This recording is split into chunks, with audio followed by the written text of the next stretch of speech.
باللہ من الشیطان الرجیم بسم اللہ الرحمن الرحیم یا ایہا الذین آمنوا لا تخونوا اللہ والرسول وتخونوا اماناتکم وانتم تعلمون صدق اللہ العظیم۔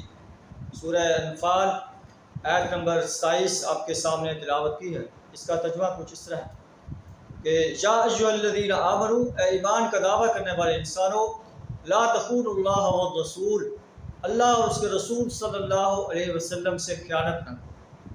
اللہ اور اس کے رسول صلی اللہ علیہ وسلم سے خیانت کا کیا مطلب ہے کہ اللہ اور اس کے رسول نے جو ہمیں آرڈر دیے ہیں، جو شریعت دی ہے، جو دین دیا ہے، دین کو قائم کرنے کے لیے جو لاہ عمل اللہ نے دیا ہے، اس کو فالو کرو، اس سے اراض نہ کرو اور اپنی خواہشات کے پیرو نہ بن جاؤ۔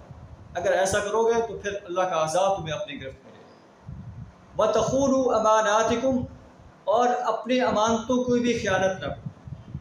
اپنی امانت سے مراد ہے اگر کوئی بندہ تمہیں امانت دیتا ہے تو جب وہ طلب کرتا ہے اس کو واپس کرو۔ اور انسان کا پورا جسم جو ہے وہ انسان کی امانت ہے۔ انسان اپنے جسم کے کسی عضو کو غلط استعمال کرتا ہے تو امانت میں خیانت کرتا ہے۔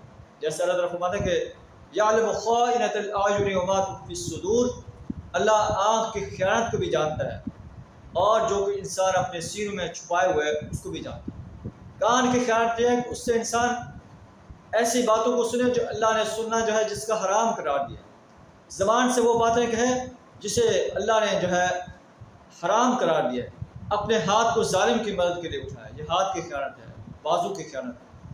اپنے پاؤں سے غلط کام کی طرف چل کر جائے، ظالم کی مدد کے لیے چل کر جائے، یہ اپنے پاؤں کی خیانت ہے۔ پیٹ کے اندر حرام کا لقمہ ڈالے، یہ پیٹ کی خیانت ہے۔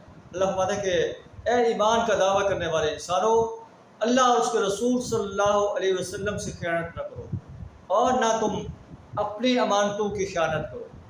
وَأَنْتُمْ تَعْلَمُونَ، اور تم جانتے ہو کہ امانت میں خیانت کرنا جو ہے وہ بہت بڑا گناہ ہے۔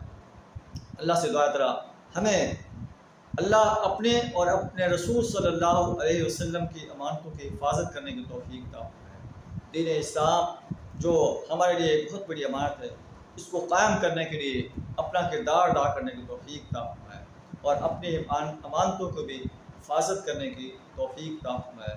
وآخر دعوانا ان الحمد للہ رب العالمین۔